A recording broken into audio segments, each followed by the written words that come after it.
जब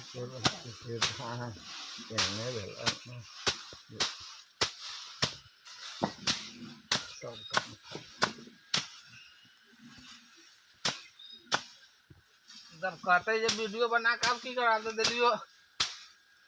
धान इसमें नहीं है क्या? नहीं नहीं, धान साफे नहीं है।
हो गए।